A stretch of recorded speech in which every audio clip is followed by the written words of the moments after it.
bienvenue sur le podcast Et si j'étais, le podcast qui t'inspire pour ton avenir. Je suis Agnès et je suis coach en orientation.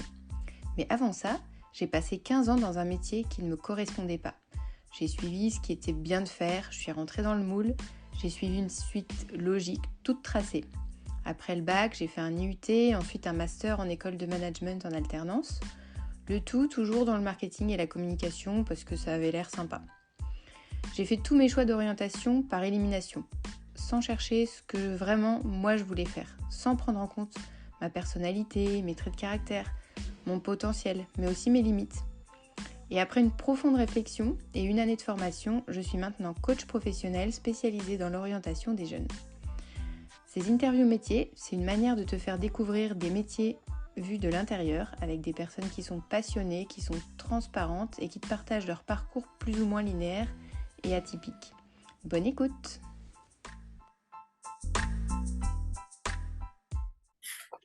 Bonjour Alice, Bonjour. merci d'avoir accepté de répondre à mes questions pour l'interview Et si j'étais.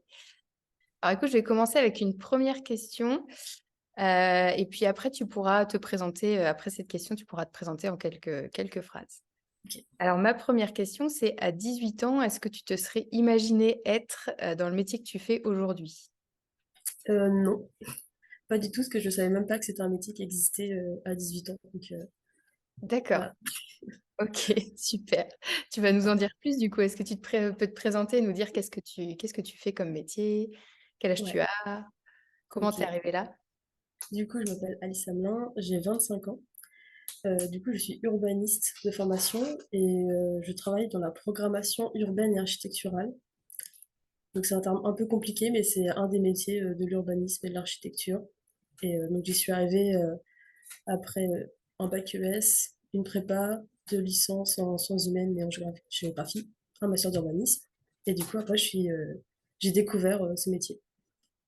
Ok. Voilà.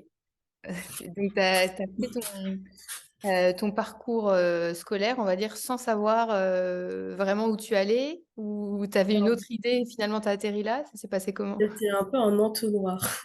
Enfin, déjà, dès la troisième, je ne savais pas quelle option choisir au lycée. Donc, ça partait assez mal au niveau de l'orientation. Ouais. Après le choix du bac ES, LS, je pouvais faire les trois, mais je ne savais pas lequel faire. Du coup, j'ai choisi ES, en me disant que c'était le plus large possible. Après, j'ai fait la même chose en terminale pour choisir mes études. Je ne savais pas quelle licence choisir, du coup, j'ai pris une prépa la plus large possible, en sciences humaines et sociales. Et après, à partir de la prépa, je me suis dit, bon, enfin, commencer à éliminer des choix. Et du coup, là, j'ai découvert un peu des matières plus en détail et j'ai choisi, du coup, les sciences humaines et la géographie. Et à partir de là, bon, bah, à la fac, après, j'ai pu resserrer et découvrir la programmation. Et du coup, voilà, atterrir être programmiste à la fin. D'accord. En Et entonnoir. ouais, ok. Alors, si on remonte un tout petit peu en arrière, mais pas tant que ça, puisque tu as 25 ans, toi, tu étais quoi, quel type d'élève au lycée, même étudiante, tu te décrirais comment? Alors, j'étais plutôt très bonne élève, très scolaire. J'étais du style à beaucoup aimer l'école. Bon, après, mes parents sont enseignants, mais non, j'aimais beaucoup les cours. Enfin, le lycée, ça a été grande découverte. La géographie, l'histoire, les sciences sociales. Moi, j'adorais ça. Du coup, mais j'ai beaucoup aimé mes études, d'apprendre plein de trucs, d'arriver le matin, de repartir le soir en ayant appris des choses. Je trouvais ça vraiment très cool. Donc, ça me plaisait. Du coup, j'étais plutôt Ok, très scolaire, on va dire. ouais, bien impliqué ta Ouais, plutôt.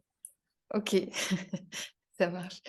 Et alors, par rapport à ton parcours, donc tu nous as déjà dit brièvement, et comment tu as fait quand même tes choix d'orientation? C'était par rapport à justement, comme tu savais pas trop où t'allais, c'était plus par affinité, j'allais dire, avec les spécialités, les matières? Ouais, c'est ça. Au lycée, bah, du coup, c'était choisir ES, que bon, la physique, c'était pas ma passion. Euh, j'aimais pas trop les langues. Du coup, bah, il restait enfin, ES. Du coup, je sais plus ce nom-là aujourd'hui, mais Ouais, l'équivalent. Du ouais. coup, ouais, j'ai mis l'histoire, la géographie et les sciences sociales. Donc, bah, ES, c'était tout indiqué pour y aller. Du coup, pareil, après, pour la prépa, du coup, c'était soit prépa lettres, soit prépa sciences sociales. Du coup, j'ai pris la plus large. Celle où il y avait des lettres et des sciences sociales. Ok, ouais, donc plus par élimination et par Ouais, affinité. OK. Mm. Et donc ça, c'est pour ta scolarité. Et après, comment tu as choisi, enfin, est-ce que du coup, la fac que tu as faite, c'est quoi? C'était une fac dans laquelle tu as eu des stages, tu as eu déjà des expériences qui t'ont montré un Ouais. peu du travail? Du coup, j'étais à la fac donc, qui s'appelle Panthon-Sorbonne à Paris. Et du coup, j'ai fait de la démographie et de la géographie. Il y avait des stages et surtout, il y avait des cours un peu avec des professionnels. Du coup, il y a une dame qui travaillait dans la programmation qui est venue nous présenter son métier pendant 2 jours. Et du coup, c'est là où j'ai découvert ce métier-là. Et je me dis, ah, ça a l'air sympa, pourquoi pas. Du coup, après, il y avait des stages à faire et on m'a proposé un stage en programmation. Du coup, voilà, c'était l'occasion de découvrir. Et du coup, après mon stage, je suis restée dans la même entreprise et tout coup dans la même branche de métier. D'accord. OK, Voilà, donc là, l'entreprise dans laquelle tu es, c'est l'entreprise dans laquelle tu as fait c'est ton ça. stage? Mm. OK. Et tu peux nous en dire plus sur ton métier du coup, en quoi ça Alors consiste? oui, qu'est-ce que c'est la programmation? Bah, déjà, c'est vraiment pas très connu comme métier. Donc, c'est entre l'urbanisme et l'architecture. Donc, en gros, on doit aider donc, ce qu'on appelle des maîtres d'ouvrage. Donc, c'est en fait des gens qui ont des projets, ça peut être des villes, des entreprises qui ont un projet. Et du coup, nous, on vient les aider au tout début du projet, avant qu'il soit construit, pour définir le programme. Donc, par exemple, si on fabrique une médiathèque, ça peut être une ville qui va nous demander, bah, je voudrais faire une médiathèque à tel endroit, et du coup, on va définir le programme de la médiathèque, donc savoir quel type de service, est-ce qu'il y aura des livres, est-ce qu'il y aura des jeux, est-ce qu'il y aura des salles avec des activités manuelles. On définit un programme, donc en discutant avec les gens qui travaillent dedans, les usagers, et à Mmh. partir de ça, on fait une liste du coup des locaux, de comment doit fonctionner le bâtiment. Par exemple, si on fait des salles avec de la peinture, il faut penser à mettre des lavabos pas trop loin pour laver les pinceaux, ce genre de choses. Pareil D'accord. pour le site qui est choisi, faut qu'on vérifie au niveau de l'urbanisme si on peut mettre une médiathèque, enfin une bibliothèque, etc. Si ça rentre au niveau de l'environnement, des consignes de sécurité. Ouais. Donc voilà, on fait un programme et ensuite on envoie ça à un architecte qui lui va dessiner le projet. Donc on est avant l'architecte. D'accord, OK. Donc, c'est Effectivement. recueillir les besoins et aider les gens à décider et Ouais. à préciser ce qu'ils veulent. Et donc vous, c'est un programme, comment dire? C'est une liste de choses où déjà il y a des dessins? Ou est-ce qu'il y a déjà Euh, des plans? Ou non? alors, du coup, il y a une liste de choses. Alors, Ouais. on dessine pas comme l'architecte. Par contre, on va vérifier que le bâtiment, par exemple, si on réutilise un bâtiment, il faut qu'on vérifie que puisse rentrer pour que l'architecte il fasse directement un projet sans que on se rende compte à la fin, mince, ça rentre pas, en fait, le bâtiment est trop petit. Du coup, nous, on vérifie en très macro, très très large, que tout va rentrer, que le projet fonctionne et après, il y a vraiment des esquisses, vraiment comme on voit donc, sur les projets dans les villes, les grandes pancartes, ça c'est l'architecte qui fait ou des Ouais. dessinateurs. Donc Nous, on vous, fait ce des que vous papiers. ce que vous envoyez à l'architecte, c'est plus un dossier, C'est ça, c'est un dossier avec des schémas mais très sommaires et après c'est vraiment l'architecte de créer, de concevoir la Mmh. conception. D'accord. Et du coup, ça, c'est une entreprise privée qui fait ça? C'est Du des... coup, alors, c'est une entreprise privée mais qui dépend de... Donc c'est un peu particulier et je travaille donc c'est une filiale en fait de la SNCF. Donc derrière D'accord. connexion. Mais il y a la programmation existe dans des entreprises privées qui sont des bureaux d'études et qui ne sont pas affiliés à la SNCF. D'accord. Mais c'est une particularité d'appartenir à cette filiale. Et du coup, on fait beaucoup de programmation pour les gares, pour les lieux de mobilité, les pôles d'échange, de bus, etc. D'accord. C'est Et donc privé. et du coup, toi, comme tu es à Paris, c'est vraiment, localisé, géographiquement, lié à Ah oui. des projets sur Paris? Mais pas que, du coup, comme la SNCF a des bâtiments partout. Donc mon entreprise a plusieurs antennes et du coup, par exemple, je travaille à Rouen en ce moment, avec la région Bretagne, Ouais. dans le sud-ouest aussi, donc c'est très varié géographiquement. OK. On peut intervenir sur tous les propriétés de la SNCF, donc c'est pas que à Paris. OK. Beaucoup à Paris, mais pas que. Et alors du coup, tu es amené à te déplacer, pour aller Mm. voir les sites, Oui, j'imagine? ouais, du coup, on visite toujours les sites, parce qu'on ne peut pas faire le projet sans voir forcément les bâtiments ou juste les sites quand il n'y a rien. Donc, on se déplace toujours avec des visites de sites, même pour rencontrer les gens, pour qu'ils nous expliquent comment fonctionne une médiathèque, comment fonctionne la gare. Donc, Ouais. on va les voir plus. On essaye de les voir en vrai Ouais. pour discuter avec eux. Donc, on se déplace. Et alors par exemple, sur une semaine ou sur un mois, tu te déplaces, beaucoup? Alors non, quand même pas. Non? En fait, pour un projet, on va se déplacer entre 1 et 5 fois en fonction de... Au minimum 1 fois pour voir le Ouais. site. Et après, plus si on a besoin de revoir le site, faire des ateliers avec des personnes en vrai. Mmh. Mais en moyenne, 1 à 5 fois par projet. D'accord. Et un projet, tu vas travailler dessus combien de temps à peu près? Alors, Ça dépend, ça j'imagine, de la dépend, taille? de Ouais, l'ampleur ouais, du projet. Si c'est un tout petit projet sur une toute petite échelle, ça peut être, on va dire, au minimum 1 à 2 mois. Par contre, sur des très grands projets, ça peut être, plusieurs années. ouais. Ouais, OK. Donc ça peut être très, très long. Ouais. Ça dépend. Et donc toi, le poste que tu occupes, tu travailles, en équipe ou comment c'est organisé par rapport à ton poste et Alors, l'entreprise dans laquelle tu es? du coup, mon entreprise, on est plus de 1000, mais Ouais, dans mon équipe, on est du coup 50 en programmation répartis dans 4 ou 5 antennes. Donc La Réunion, Marseille, Nantes, Paris, ouais, Nice aussi. Et du coup, à Paris, on est une vingtaine, organisée en 4 équipes. Et du coup, moi, je travaille toujours avec un chef de projet ou une chef de projet qui est en direction d'études. Et du coup, moi qui suis en dessous pour aider cette personne à faire l'étude. Donc, je travaille toujours au moins en binôme. et qu'est-ce qui te plaît profondément, toi, dans ton job? Qu'est-ce qui te plaît le plus? Alors, bah, il y a beaucoup de choses. Je pensais pas que je trouverais un métier qui me plairait autant. Ouais, Très curieux. Et du coup, bah, c'est un peu comme à l'école où j'arrivais le matin, je ressortais en ayant appris des choses. Bah, là, c'est pareil, j'arrive le matin et bah, du coup, je découvre une nouvelle entité de la SNCF ou un nouveau fonctionnement d'un bâtiment. Je sais pas, si on travaille sur une médiathèque, du coup, on va découvrir comment ça fonctionne, comment les gens s'organisent, un peu les coulisses en fait du fonctionnement des bâtiments ou de la ville, ouais, qui est vraiment super intéressant et je crois que c'est ça qui me plaît le plus dans ce qu'on fait. Découvrir des choses et ouais, comprendre comment ça marche. ouais. Et est-ce que tu pourrais nous décrire, une journée ou une semaine type, à ton travail? Moi, je peux essayer. C'est comme on a beaucoup de tâches très variées, mais Ouais. alors on va dire que sur une semaine, il y a des tâches assez administratives. Alors, pas, c'est pas du papier, mais ça peut être d'envoyer des mails pour quand on va organiser des entretiens, par exemple, ou des visites de site. Donc, contacter les gens, leur expliquer pourquoi on veut leur parler, après expliquer ce dont on veut parler. Donc, on va avoir des questionnaires, voilà, on va parler de la billetterie, on va parler de votre médiathèque. Donc, voilà, trouver les gens, envoyer des mails.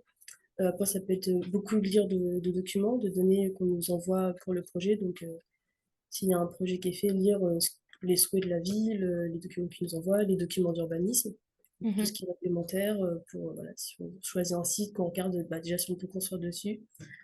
Après, il y a des logiciels de dessin. Alors, on dessine pas, mais c'est vérifier sur un plan que sur la médiathèque, bah, la ludothèque, la bibliothèque, tout va rentrer. Donc, c'est faire des dessins, utiliser un tableau Excel pour faire les surfaces des pièces, ce genre de choses. Discuter avec les autres pour si on a une question, qu'ils nous Ouais, disent alors, fais pas comme ça, fais plutôt comme ça. On a des tâches très variées, à la fois vraiment d'informatique basique, envoyer un mail, de logiciels type Excel, de logiciels plus de dessin du style AutoCAD ou Illustrator pour ceux qui connaissent. ouais, Alors, même si quand j'ai commencé mon stage et du coup mon premier emploi, je ne savais pas du tout utiliser ces logiciels, pas du tout, du tout, du tout. Et du coup, bah, j'ai appris sur sur le le terrain, on m'a expliqué. Se dit comme ça peut faire peur, mais j'ai été formée au fur et à mesure. Donc, ouais, voilà. Et lire des documents. En gros, un peu les tâches un ouais, peu caricaturalement, mais ouais. voilà à quoi ça ressemble. Et pour en revenir à ton stage, du coup, ça avait été une durée de combien de temps ce stage? C'était Du coup, c'était un stage de fin d'études, mais de 4 mois, parce que OK, c'était au moment du Covid, et du coup, bon, il y avait un peu des... C'était un peu un micmac, mais voilà, j'ai pu faire 4 mois de stage. Et d'accord. voilà. En présentiel? En présentiel, ouais, ouais, Ouais, c'était... Oui, en présentiel. C'était quand ouais. même plus... Et du Heureusement. Ouais, c'est quoi qui t'a marqué dans ce stage et qui t'a poussé à te dire, «Je continue là-dedans», Est-ce que Euh, tu te dis: «C'est vraiment ça» ou, c'est à force d'apprendre, ben, assez rapidement, je me suis dit, ah ouais, c'est la programmation que je veux faire. Si c'est pas dans cette entreprise, ce je sera chercherai dans ce domaine d'activité.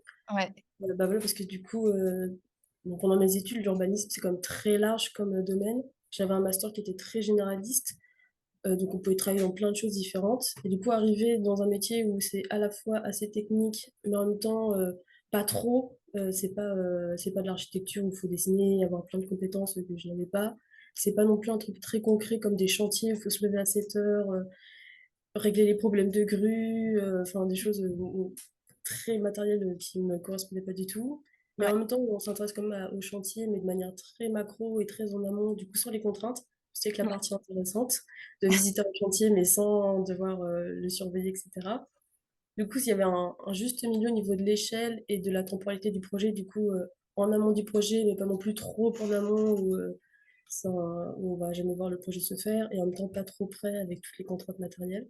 Donc il y avait déjà au point de vue juste, de l'étude, ça se situait bien dans mon domaine d'activité donc qui est l'urbanisme et après du coup les projets sur lesquels j'avais pu travailler, il y avait, le parc de Bercy à Paris, des projets de gare, de bâtiments, de projets de salles de sport, Ouais. de salles de danse, de studios photo qui m'ont vraiment intéressée. Je Ouais. me dis, c'est quand même sympa. Avec des gens aussi très sympas Ouais. dans l'entreprise qui m'ont formé, qui m'ont expliqué, qui ont pris du temps pour m'expliquer comment fonctionnaient les logiciels, Mhm. mais à quoi ressemblait le métier, comment ça, comment ça fonctionnait, etc. Ouais. Et les logiciels, même si il y a des gens en entreprise qui t'ont formé, est-ce que toi, tu as dû quand même enfin, y passer du temps un peu personnel ou t'investir en tout cas pour apprendre Mm. Oui, il faut s'investir un peu. Bah, j'ai regardé beaucoup de tutos. Ouais. Mais c'était, en même temps, c'est assez gratifiant d'arriver un matin, de pas savoir faire quelque chose, de soit demander à son voisin qui nous explique ou de chercher sur Internet. Et du coup, bah, une heure après, on a appris un truc, on sait le faire. Et c'est comme. Ouais. Enfin, moi, ça me plaisait du coup de me dire, ah, bah ouais, aujourd'hui, j'ai appris à faire trois trucs sur Illustrator, trop bien. Ouais. Et après, s'en resservir. Du coup, il faut s'investir, mais en même temps, c'est rentable si on est un peu dans cette logique un peu. Voilà, mais oui, c'est utile pour la suite, quoi. C'est pas Ouais. du temps perdu. C'est satisfaisant aussi. Ouais. Mm. Ok. Et donc là, aujourd'hui, ça fait combien de temps que tu es diplômée et donc dans à ce poste-là? Du coup, j'ai été diplômée en 2021 et donc là, ça fait 1 an et 3 mois que je suis dans ce poste. Ok. Et donc là, quoi, enfin, au bout d'un an et 3 mois, ça a commencé, c'est fluide, tu te sens bien au Ouais, quotidien. bah ouais, c'est assez gratifiant de commencer en connaissant pas grand-chose, que du coup, il n'y a pas de formation à ce métier qui est la programmation. Du coup, d'arriver dans un métier où on sait pratiquement rien, à part nos connaissances un peu théoriques de l'université, et du coup, au bout d'1 an, d'avoir appris plein de choses et de pouvoir se débrouiller sur un projet, de savoir, de voir à peu près quelles étapes va y avoir, comment on va s'organiser, ce qu'il faut que je fasse. Donc, ouais, au bout d'1 an, on se sent comme beaucoup plus autonome que quand j'ai commencé l'année dernière. Ouais. Je vois où on va. Au début, quand je commençais les études, je sais pas où on allait. Et du coup, je suis le ou la chef de projet qui m'explique au fur et à mesure, alors que maintenant, je devine un peu en amont. Et du coup, ouais, je suis beaucoup plus autonome dans ce que je fais. Ouais. Donc, Et du coup, tes études, parce qu'effectivement, elles n'étaient pas à proprement dit liées à ce métier-là, qu'est-ce que ça t'a apporté ça t'a apporté quand même quelque chose, hmm, j'imagine. Mais oui, quand même. Bah, déjà, du point de vue de la connaissance un peu générale dans ce qui est l'urbanisme, nous expliquer bah, les règlements d'urbanisme, comment ils fonctionnent, ce qu'on trouve dedans. Après aussi avoir une lecture un peu critique des projets urbains, de voir le jeu d'acteurs, comment il fonctionne entre la ville, le promoteur immobilier. Du coup, décrypter un peu les jeux d'acteurs, les jeux aussi financiers qui financent le projet, puisque ensuite ça a des incidences dans les projets sur lesquels on travaille. ouais, Et après, juste des compétences après, rédactionnelles, d'écrire, de savoir faire un PowerPoint qui a un peu d'incidence ou qui fonctionne bien, pas un truc de 50 slides. ouais, Donc ça aussi, de l'université, c'était bien pour ça, quoi, de pouvoir s'entraîner. Après, on était mis en contexte aussi dans certains ateliers en face de professionnels. On disait, ah ouais, là, ça marche pas ce qu'on fait. Donc, ouais. Donc compétences rédactionnelles ou pratiques des logiciels et du métier, de connaissances théoriques. ouais. Et puis, bon, puis un peu réseau aussi, d'avoir du coup maintenant plusieurs amis qui travaillent dans l'urbanisme et pas que dans d'autres champs. Et du Ok. coup, pouvoir, bah, des fois, on a une question, bon, on les appelle, je mets un message, au fait, ça tu connais, là j'ai un projet là, est-ce que tu as quelque chose dessus Donc pour ça, c'était très enrichissant. Et ça Ouais, nous forme, en fait, finalement, aussi au monde professionnel, de cette ouais. manière. Et donc Mm. finalement, enfin, c'est la rencontre avec la personne en question et puis ton stage qui t'ont vraiment aiguillé sur le métier que tu voulais faire. Puis du coup, finalement, je me suis rendu compte que du coup, j'ai fait 2 licences, de la géographie et de la démographie. Et finalement, il se trouvait que la programmation, c'était un peu un combo des deux. Donc je me suis dit, ah bah voilà, ce Ouais, que j'ai eu, du coup, j'avais choisi ces domaines un peu par hasard, sans trop savoir ce que je ferais avec au niveau professionnel dans le monde du travail. Et finalement, en fait, il se trouve que le métier qui me plaît, c'est celui qui associe ouais. La ces double études que j'ai casquette. choisies. Ouais. Et quand tu dis que tu as fait 2 licences, c'est 2 années de suite, une première licence et une autre ou c'est les 2 en parallèle? Les deux en parallèle, du coup. D'accord et c'est possible de faire ça alors? Du coup, oui, c'est possible. Alors, faut Ouais. un peu, l'université où j'étais a été assez compréhensive dans une des licences. Je leur ai expliqué que j'avais été inscrite dans une deuxième et du coup, je leur ai dit que je voulais quand même suivre, si possible, cette licence-là qui m'intéressait. Du coup, ils avaient été très arrangeants pour, le présentiel en cours et cetera, mais on s'était arrangé, D'accord, si possible en négociant un peu et en discutant avec l'université. OK. Et du coup, pour continuer sur ton choix de double licence, qu'est-ce qui t'a fait te dire je fais 2 licences la même année pourquoi ce choix? Alors c'était un peu un hasard, enfin c'était pas voulu. Du coup, c'était en sortie de classe préparatoire. Ouais, Et là se repose la question de l'orientation, où bon, bah, on a eu 2 ans de répit, maintenant bah, il faut choisir une voie. Et donc j'ai postulé dans plein d'universités différentes. Et en fait, j'ai reçu 2 réponses positives de ces 2 licences-là. Et j'avais déjà dit oui à une des 2 licences, enfin en démographie, et j'avais très envie de faire de la géographie aussi. Donc c'est là où je me dis, bon, bah peut-être qu'on peut faire les deux. OK. Et je me suis dit, en discutant avec l'université, ils m'ont dit, bah faut essayer, si ça marche, tant mieux, sinon bah, c'est pas grave. Ça aurait toujours été sympa d'avoir essayé. Donc c'est Ouais, vraiment un peu par hasard avec le jeu de l'orientation. C'est l'équivalent de Parcoursup, mais pour l'université, il y a la même chose. d'accord. Donc, OK. Donc voilà, mais et toujours c'est de ce choix de faire une double licence, tu savais pas encore là où tu allais arriver professionnellement, mais tu t'es dit les 2 là, j'ai envie de les faire, voilà. j'y vais quoi. Mm. Et je sais OK. que ça pouvait pas être perdu d'avoir des Ouais, connaissances dans ces 2 domaines. Et ce qui m'a permis de faire 2 stages différents en démographie, en géographie, et du coup de voir une étendue plus large de ce qui pouvait se faire. OK. Et donc c'est lequel donc il y a un stage qui finalement dans lequel finalement tu es resté et l'autre c'était quoi alors cet autre stage? Alors, c'était pour une toute petite collectivité dans le Loir-et-Cher, donc la ville de Saint-Ouen. Et c'était en fait un problème de très macro. C'est une ville qui a fait 3 000 habitants, qui perd des habitants, et ils ont un dernier terrain constructible, et voulaient savoir quel type de logement construire pour essayer de pas perdre des habitants, voire en gagner, et du coup, par là, avoir pas de fermeture de classe, pouvoir avoir un développement socio-économique, démographique derrière. Du coup, c'était essayer de déterminer un peu quel type de logement pour cette OK. ville. Voilà. Ouais, la C'est- stratégie à adopter pour OK, intéressant. Mm. Et là-dessus, tu étais avec un maître de stage, tu n'étais pas seule sur le... Un peu Du quand coup, même? un peu quand même, bah, en fait, ça permet aussi, ce genre de stage, de découvrir un peu comment fonctionne une collectivité. Là, il y avait 10 personnes dans cette collectivité, parce qu'ils ont 3000 personnes, donc ils avaient très peu de moyens. Donc le tuteur, en fait, c'était le maire de la Ouais. ville.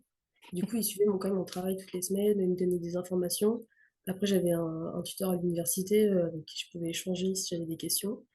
Du coup, bon, c'était enfin, en fait, mon travail, c'était surtout un diagnostic, donc c'était de regarder tous les bâtiments qui avaient été construits, quel type de logement, des piquants, les dynamiques de population, si ça baissait, ça montait, les catégories d'âge. Et du coup, ça, c'est des choses que j'avais vues à l'université en cours.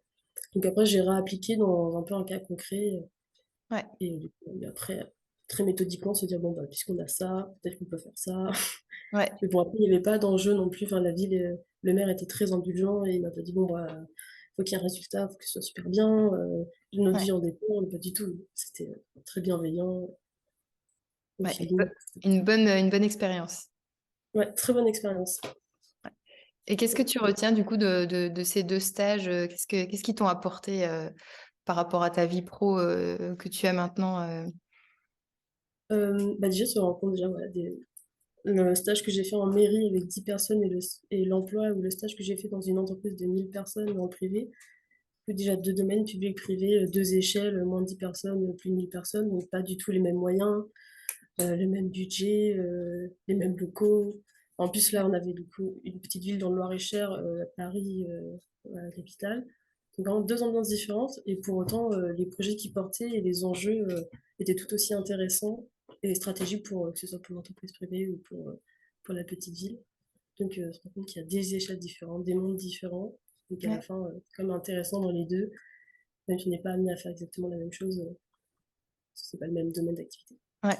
Et tu dirais qu'il il faut quelle qualité pour occuper le poste que tu as? Faut être très curieux, faut aimer s'intéresser aux des choses qu'on ne connaît pas forcément et qu'on a envie de découvrir. Faut être très rigoureux ou rigoureuse, parce que voilà, on travaille sur des surfaces, faut être très précis, puis on travaille pour des gens quand même qui veulent un résultat à la fin, donc faut pas se tromper. Ouais. Heu, faut être assez créatif aussi. C'est vrai qu'il faut, voilà, quand on nous propose un projet, il faut pouvoir avoir des idées, dire: «Bah, voilà, là, on pourrait mettre, le parking d'ici, on pourrait le faire de telle façon, là, on pourrait, mettre un monte charge si on a besoin de livraison», enfin, Mhm. créer des choses, pas hésiter à, voilà, vouloir inventer, je dirais ça, ces 3 qualités-là. Ok. Créative, rigoureuse et je sais plus ce que j'avais dit en premier, mais 3e chose. Curieuse. Voilà, curieuse, c'est ça. Ok. Pour en revenir encore à tes choix d'orientation, justement, enfin, c'est vraiment sur la fin que tu as trouvé ta Mmh. voie. Est-ce que, enfin, j'allais dire, quelle principale difficulté t'as rencontrée lors justement de ton orientation? Est-ce que tu dirais que c'est une difficulté d'avoir trouvé sur le tard, ou est-ce qu'au contraire, ça t'a permis je sais pas, de pas te fermer de porte, ou comment tu l'as vécu en fait, de trouver Mmh, tardivement, entre guillemets? au début, c'est inquiétant. Enfin, au lycée ou quand il faut choisir vraiment ses études, enfin, aller dans le supérieur, c'était vraiment très inquiétant. À la fois Ouais. pour moi, et pour mes parents, de se dire, bah, de pas savoir où on va aller. Ça fait un peu peur quand même, d'aller dans le supérieur, de quitter sa maison, sa ville, de se lancer dans des études, de pas savoir où on va aller. Ouais. Et finalement, bah, après, dans les études, on se rend compte qu'on est beaucoup dans ce cas-là à pas savoir ce qu'on veut faire. Que Mhm. finalement, à la fin, quand on regarde, bon, il y a quand même beaucoup de métiers possibles, on finira bien quelque part.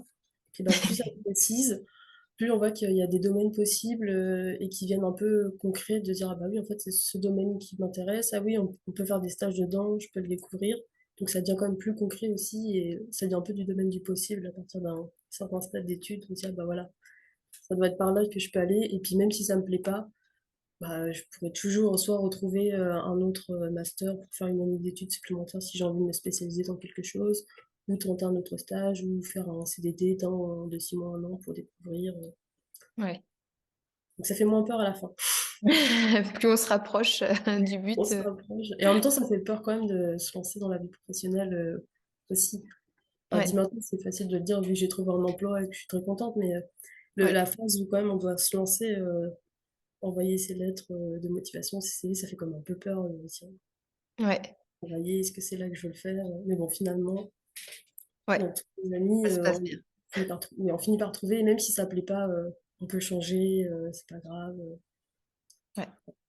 Pour toi, c'est quoi le critère le plus important dans ton travail? Est-ce que c'est avoir du sens, avoir un bon salaire, le contact humain, ou alors la diversité des tâches? C'était quoi le je crois que c'est le premier. Que ça ait du sens. Oui, que c'est du sens. Ouais. Sinon, avoir un métier où tous les jours on comprend pas pourquoi on le fait ou qu'on n'y voit pas d'intérêt et qu'on sait pas que ça serve à quelque chose, Ouais. je pense que ce serait pas, Ouais. enfin, je m'y retrouverais pas, tous les jours. Parce que c'est quand même Mhm. long, 8 heures de travail ou 7 heures de travail par jour, Ouais. à se demander pourquoi on le fait, ce serait un Ouais. peu long. Est-ce que tu as eu un événement, un fait marquant ou une rencontre marquante lors de soit ta scolarité ou tes stages qui t'a un peu aidé ou qui t'a aiguillé dans ton orientation ou ta vie professionnelle en tout cas?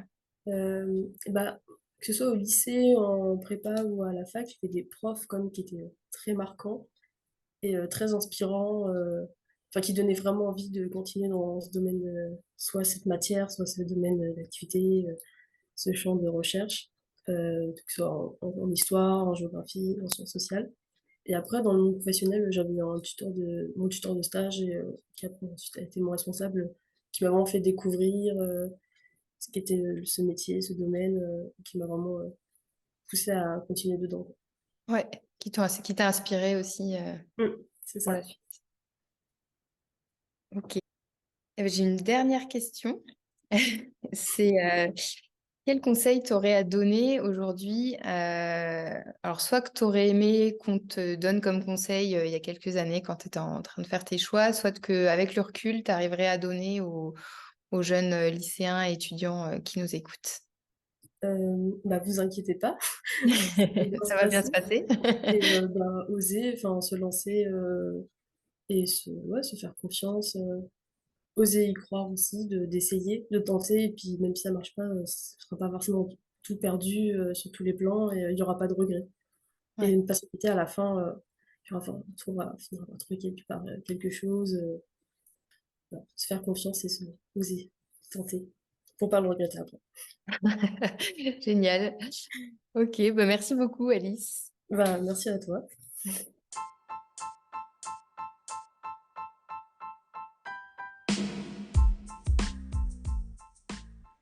Et voilà, l'interview est terminée pour aujourd'hui. J'espère que ça t'a plu, que tu as pris une bonne dose d'inspiration et de motivation pour avancer dans ton parcours d'orientation. Et surtout, dis-moi en commentaire si tu as aimé et n'hésite pas à la partager autour de toi. Partage aussi beaucoup de contenu sur Instagram, n'hésite pas à aller voir letsgocoaching.co.